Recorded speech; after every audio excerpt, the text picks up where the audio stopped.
Le Seigneur a mis dans mon cœur un encouragement. Parce que nous sommes dans la semaine, comme a dit le pasteur Betty, de l'accomplissement. De l'accomplissement. Nous sommes sortis d'un séminaire fort la semaine dernière. Vous vous rappelez? Je pense que beaucoup étaient présents. Dans ce séminaire, le Seigneur s'est manifesté abondamment. Le Saint-Esprit a parlé fortement. Et la parole a été gravée avec feu dans le cœur de chacun de nous, de tous ceux qui ont entendu ce séminaire. Il nous a donné la victoire sur l'esprit de mort. Est-ce que vous avez saisi cette victoire sur l'esprit de mort? J'ai saisi cette victoire. Mais vous l'avez saisie. Mais vous l'avez saisie déjà depuis un bon moment. Mais cet esprit, il vous guette. Il veut vous terrasser. Il veut vous empêcher d'accomplir votre accomplissement.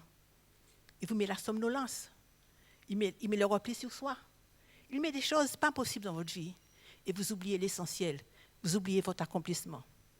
Mais pourquoi Dieu a-t-il voulu déployer un tel zèle au milieu de nous?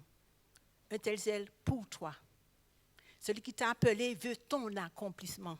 Il veut ton accomplissement. Il veut la vie abondante en Jésus-Christ. Jésus-Christ, c'est le chemin, la vérité, la vie, le chemin de ton accomplissement. La vérité, la réalité de ton accomplissement. La vie éternelle. Ton accomplissement. Il veut que tu aies la vie éternelle. Il veut que tu passes ton séjour ici à marcher dans cet accomplissement, à marcher dans cette victoire sur l'esprit de mort qui veut t'accabler. Oui, il le veut. Mais cet esprit est là et il guette. Tu sais bien dans quel état tu étais quand tu as rencontré Jésus-Christ. Tu sais bien la détresse, la misère, la douleur, le chômage.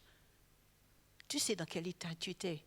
Des fois, tu étais dans la drogue, dans la rue. Et puis Jésus s'est manifesté. Moi, j'étais pas possible. J'étais malheureuse.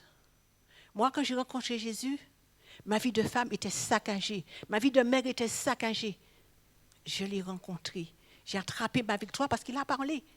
J'ai attrapé ma victoire. Et me voilà devant vous, marchant dans cet accomplissement. Je voudrais que vous aussi, vous marchiez dans l'accomplissement. La volonté de Dieu pour votre vie. Au cours de dans cet accomplissement, toi-même aussi, dans ton chemin de détresse, tu as rencontré Jésus. Tu l'as rencontré et tout a changé. Tu as été guéri. Tu as été restauré. C'était une surprise pour toi d'avoir rencontré Jésus-Christ. Tu pensais que tu ne pourrais jamais marcher sans lui. Ta vie, sa présence te comblait. Son intimité te confortait. Ton intimité avec lui, quand tu lisais la parole, tu te sentais fort. Tu sentais qu'il était essentiel. C'était essentiel ton accomplissement. Tu l'as senti. Et que t'a-t-il dit pendant ce temps? Il t'a dit, je suis la vie. Et je veux que tu aies la vie et que tu sois dans l'abondance. Il te l'a dit.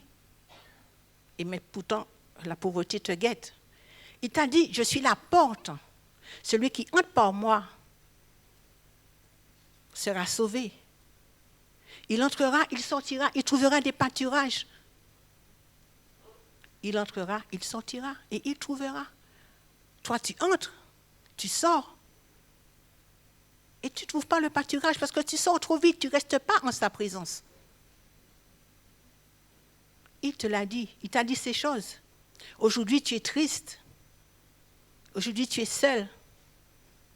Aujourd'hui, tu es sans direction pour ta vie. Ta vie quotidienne a banalisé, mais banalisé complètement cette direction que Dieu t'a donnée, cette rencontre que tu as eue avec Dieu. Il a banalisé ton premier amour. Maintenant, la route te semble triste, fatigante. Tu as cessé de marcher dans ton accomplissement. Tu as cessé de marcher dans l'étude de la parole de Dieu. Tu as cessé de marcher dans l'étude du don de soi. Tu as cessé de marcher dans l'amour. Tu as cessé de marcher. Aujourd'hui, tu tombes et tu reviens en arrière sur ce que tu as laissé. Tu reviens. Tu te décourages. Tu penses que tu n'as rien, que tu n'es rien. Et pourtant, tu es enfant de Dieu. Et tu sais quel amour le Père a manifesté pour que tu sois appelé enfant de Dieu. Il a donné son Fils pour te tirer du néant, pour que tu ailles vers ton accomplissement. Il l'a fait. Il a fait. Alors ressaisis-toi ce matin. Ressaisis-toi. C'est en Jésus-Christ qu'il y a ton accomplissement. C'est lui qui accomplit, c'est lui qui t'accomplit complètement. Tu t'es relâché. Et le désespoir te guette. Mais j'ai une très bonne nouvelle pour toi. Jésus-Christ, lui, ne t'a pas abandonné. Il ne t'a pas abandonné. Il marche avec toi côte à côte. Tu as l'impression qu'il est loin, mais au fait, il est tout près de toi. Et il veut ton accomplissement. Dès que tu fléchis, il te relève. Dès que tu tombes, il te relève. Il envoie un frère, il envoie une parole. Mais il est là. Et tu sens qu'il est là. Alors ressaisis-toi. Et reviens dans la parole. Reviens dans les louanges. Reviens dans la prière. Reviens vers celui qui est ton accomplissement. Il est fidèle. Et sa fidélité est grande. Dans le psaume 16, le roi David disait, « Tu me feras connaître le sentier de la vie. Il y a d'abondantes joie devant ta face, des délices éternelles devant ta droite. » Il y a toutes ces choses devant Dieu. Tu as besoin de cette joie, tu as besoin de ces délices. Et c'est en Christ que tu trouves, en sa présence que tu les trouves. Et tout ça, c'est le chemin de ton accomplissement. Quand tu marches dans ce chemin, tu marches vers ton accomplissement. Tu marches vers les plans que Dieu a formés pour toi. Tu rentres dans l'accomplissement des promesses que Dieu... Et tu sais que toutes les promesses de Dieu s'accomplissent. Si tu as la foi, si tu as la patience, si tu veux bien continuer à marcher selon la parole qui t'est dite, selon l'enseignement qui est donné ici même, un enseignement puissant et riche. Oui, marche dans ton accomplissement.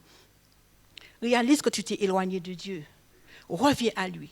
L'accomplissement qu'a obtenu le roi David quand il était en sa présence, et pour toi aussi, tu te dois de l'obtenir. Tu te dois de le vivre.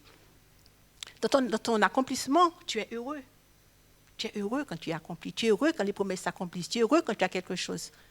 Et la parole te dit, heureux l'homme qui ne marche pas selon le conseil des méchants, qui médite la parole jour et nuit. Il est comme un arbre planté près d'un courant d'eau. Il donne son fruit en sa saison. Tout ce qu'il fait, lui, réussit. Alors laisse ton téléphone, je te prie. Laisse ton téléphone, laisse les copains. Et rapproche-toi de ton Dieu. Reviens vers ta méditation. Reviens vers ta prière. Reviens vers tes louanges. Reprends la méditation de la parole. Dans ton accomplissement, tu recherches la sagesse. Et tu sais bien que la femme sage bâtit sa maison. Tu dois bâtir ta maison. Tu dois être dans ton accomplissement. Mais toi, au contraire, souvent, tu bouleverses ta maison. Tu es en colère. Tu es tout cassé. Ça ne va pas comme tu veux. Ton mari marche n'importe comment. Tes enfants sont n'importe comment. Tu bouleverses ta maison parce que tu réagis par la chair. Tu réagis par toi-même. Tu réagis par tes émotions. Tu réagis par tes pensées. Et c'est par là que l'adversaire agit. C'est par là que le diable entre et te fait trébucher, te fait sortir de ton accomplissement, sortir du chemin de ton accomplissement. Alors demande à Dieu la sagesse. Il la donne à qui? À qui le demande avec foi? Il le donne simplement, sans reproche. Dans ton accomplissement, tu deviens un homme selon le cœur de Dieu, comme David. Tu deviens un homme ou une femme, comme il veut que tu sois, selon les plans qu'il a formés pour toi, des plans de bonheur et non de malheur. Dans ton accomplissement, tu deviens comme Dieu veut. Tu entres dans les promesses de Dieu. Tu rentres dans les promesses qu'il a pour toi. Et les promesses sont belles. Tu as déjà expérimenté certaines promesses, l'accomplissement de certaines promesses. Tu as déjà vu dans ta vie. Tu as vu comment tu étais avant de le connaître. Et maintenant, tu vas commencer à revoir. Quand tu vas te remettre dans le chemin de ton accomplissement, tu vas à nouveau voir ces promesses s'accomplir dans ta vie. Oh oui. Dans ton accomplissement, tu deviens un homme selon le cœur de Dieu. Dans ton accomplissement, tu loues le Seigneur. Et tu as oublié ta louange, tu as oublié ta prière, tu as oublié de louer ton Dieu. Est-ce que tu as bien loué avec toute ta prise ce matin? Est-ce que de tout ton cœur, tu étais là ce matin à louer? Alors abandonne tes pensées aussi pendant la louange et sois totalement à ton Dieu. Totalement. Marche dans l'accomplissement des promesses de Dieu pour toi. Souviens-toi des premiers moments de ta rencontre avec Jésus. Rappelle-toi du zèle que tu déployais quand tu l'as rencontré. Comment tu voulais lui ressembler. Alors, accours vers lui maintenant. Accours vers lui. C'est la parole que j'ai pour toi. Accours vers lui. Il ne rejette pas celui qui revient vers lui, celui qui se repent. Alors, saisis la victoire que le Seigneur t'a donnée à la croix. Saisis la victoire sur l'esprit de mort et avance.